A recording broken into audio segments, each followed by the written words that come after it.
Þá höldum við áfram í föstudagsþættinum og næst komið að því að tala gjörningalistahátíðina sem fer fram hér á Akureyri helgina og dálítið spennandi. Verið velkomnar stöllur. Byrjið á því að segja mér bara hvaða hátíð þetta. Það náttúrulega upphrópunarmerki á eftir aðinu, ég veit ekki alveg hvernig ég á að segja það. Við tölum bara upphrópunarmerki, en það aðeins svo langt. Gjörningahátíð. Já. Og hvað gjörningahátíð? Gjörningahátíðin gjörningahátíð samstarf listasafnsins, Lokal, Reykjavík Dansfestival og kynningarmiðstöðvar íslenskrar myndlistar, KÍM og MAG.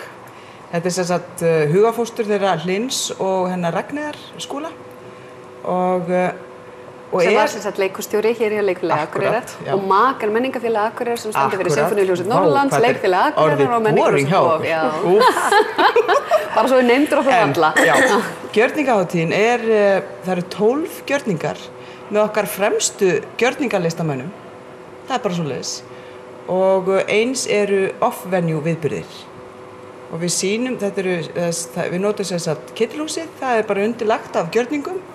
Annað verður í endurvinnsluskemmu hjá gúmmívinnslunni og svo erum við í menningafélaginu. Örningi, hann verður þegar þú segir í menningafélaginu? Í menningar, hvað þú að kalla? Hof? Já, til dæmis, menningarhúsinu bara. Menningarhúsinu.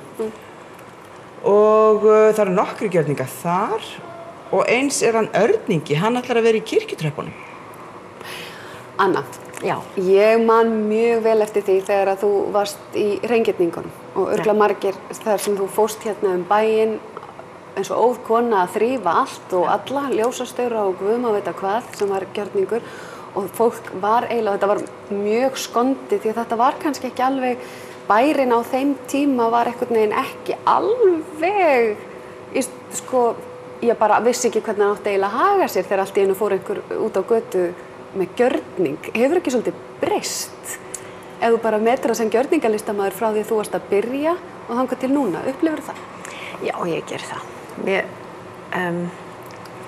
setti mér svona 10 ára markmið með gjörningnum mínum þá að ef til væri, eða sem sagt, markmiðið var skýrt, að það væri ljóst að þetta væri list.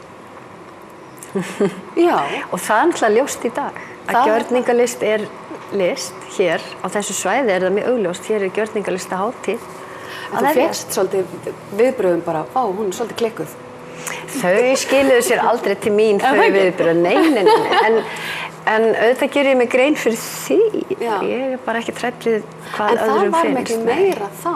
Ég upplifði það, svona eins og að því að maður heyrir á bak við tjöldin, heldur en í dag þar sem að maður heyrir miklu meiri umræðu eftir þína gjörninga hvað þú varst að túlka eða hvað þú varst að tjá heldur en endilega listformi per se miklu minna til umræðu í dag heldur en þá, ég get bara sagt þér það. Það bara þannig. Það skemmtilegt. Ég held auðvitað að vitund fólks breytist þegar boðið upp á eitthvað í þessu veru. Hefur þú fylgst með gjörningum í gegnum tíðina? Hvernig þitt mat á þessu? Gjörningar eru í rauninni öll listform saman undir einum hatti. Það myndlist, þetta sviðslist, leiklist og þetta tónlist oft, vídeólist, þetta allt saman í einu formi og það langt síðan í rauninni að þetta var virt listform. En við í sveitinu vorum þetta lengi að taka við okkur. Akkúrat. Svo kannski það að ég menntaði dansari og fer þaðan yfir í gjörningalist og var bara að feta mig áfram með hvernig ég vil gera hlutina. Og það var mér ekkert endilega sjálfri ljóst hvernig ég vildi gera hlutina fyrir en hlutina voru komnir af stað. Og ég svolítið svona kona framkvæmda. Ég læt bara vaða. Bara gerir þetta? Já, nákvæmlega. Spurning. Ef þú getur bara í örstuttu máli fyrir þá sem kannski þekki ekki til, bara ég man eftir þér í kjötbúningi, ég man eftir þér þrífa, sláturhús, guð má þetta, hvað hefurðu bara, ef þú nefnir 2-3 dæmi það sem þú hefur gert? Ég hef verið hérna í 25 ára á Akureyri, eitthvað svoleiðis, eftir nám og það náttúrulega fyrir utan skúringakona eða hreingjörningin þá hef ég gert höfuðverk þar sem ég var með 4 höfuðverk á höfðinu Svo gerði ég verk þegar ég var með lítil börn, heimavinnandi húsmóðir, þá gerði ég verk sem heitir Ást, gremja, reiði, þreyta, ást. Og ég hafði mikinn mat með mér í þeim gjörningi, 10 kíló af spagetti, hafragraut og brauði. Og vann með tónlistarmanninum Karli Petersen og hann var live með mér í þessu. Svo skúringakonan var ekkert að fá pening einhvern veginn fyrir gjörningana sína, þannig ég gerði bara hafmeyju sem var náttúrulega rík á stundin. Og þú varst risa hafmeyju hérna út á bollinum, það mynd af þér upp í sundlaug fyrir áhugasama, örugglega hafa ekki til hann rekist á þá mynd. Ég var svo áhugasöm sjósund í nokkur ár og þá fann ég bara hafmeyjuna hérna í pollinum okkar. Það hafmeyja hér á Akureyri. Og síðan, gerði ég gjörning á Hjalteyri, þar sem ég dansaði við kjötskrokk. Það var svona fyrsti óður til sauðkindarinnar og kannski ömmu minnar og allra kvenna sem að búa í rótum okkar kvenna hér á Íslandi. Þetta með næringu og hendurna þeirra, hvernig þeir vinna með kjötið. Og ég dansaði og þar söng heil kallakór, Dalvíkur, fyrir mig. Þannig að þetta nú kannski svona það sem dettur fyrst í hug. Ég hef gróðsett kartöflur við gamla húsmæðraskólann, dregið þar upp rætur. Þú flogið líka? Ég flög yfir menningarhúsinu, þá svona gekkst ég við því að vera furðufugl og ég gerði mig bara furðufuglabúning, Brynhildur gerðan. Ég vinn mikið með sömu myndlistakonunni og hjálpa mér með myndlistina í verkunum. Og já, svona. Og það dálítið gaman að sjá þegar að fólk kemst yfir það sem áhorfendur að því þetta svo óvinnulegt, maður ekki alltaf í gjörningalista umhverfi þegar maður ekki í lista lífinu, en þegar maður nær einhvern veginn að einbeita sér að verkinu frekar heldur en bara hvað að gerast tilfinningunni, þá náttúrulega svo ofboðslega mikið táknrænt að gerast á bakvið sem getur hreyft við manni með sambærilegum hætti og önnur list, hvort sem það einmitt tónlist eða myndlist eða annað, þannig að það hlýtur að vera gaman í svona hátíð að sjá líka, því ég sé nú á listanum hjá okkur líka bara fullt af ungu fólki og listamönnum sem hefur áhuga á því að feta þessa leið.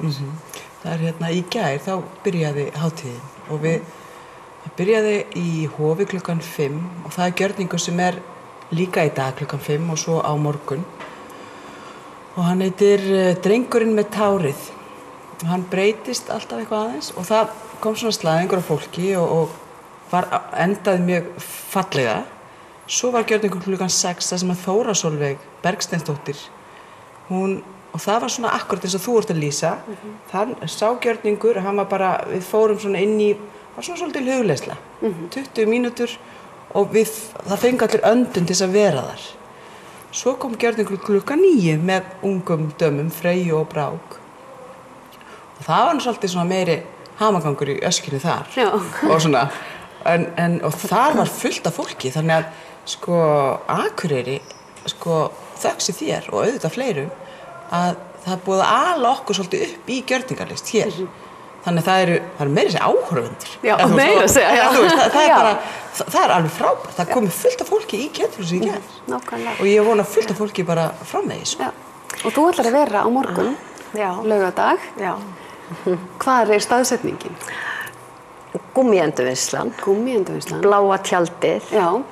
Milli Norðurorku og þar sem maður fer með rusl. Það svona blátt vinnutjald. Í rauninni þetta lager eða geymsla fyrir vörubretti og gúmmídekk og fleira. Og það klukkan 9? Það klukkan 9 annað kvöld. Óvenjulegt rými. Og 30-40 mínúna gjörningu, svolítið kalt. Gott að koma vel klædd. Rannsókn á mannlegu eðli eina ferðin enn. Já. Og fyrir þá sem vilja kynna sér betur dagskrárnar, sem meira að vera, hver geta þau nálgast það? Við erum með Facebook-síðu gjörningahátíð og eins inn á síðu listasafnsins. Og og við gerðum flyera og þar eru allir dagskrárliðir. Og svo það rosalega gaman af því að þetta lokin á listasumri sem við vorum að endurvekja í sumar. Til hamingju með það. Já, sömuleiðis. Þetta bara frábært að bærinn og og pólitíkin hafi tekið svona vel í að endurvekja listasumar, þetta trademark sem það Algjörlega, að enda með svona glæsi brag á framúrstefnulegu og metnaðarfullu prógrami. Nákvæmlega. Takk báðar fyrir komuna og við ætlum að ljúka þættinum í dag á þessum nótum og ég vil hvetja ykkur, sérstaklega ykkur kannski sem hafið ekki alveg verið að prófa að upplifa gjörningalist. Ég get eiginlega alveg sagt að það þess virði. Þetta eitthvað nýtt. Góða helgi.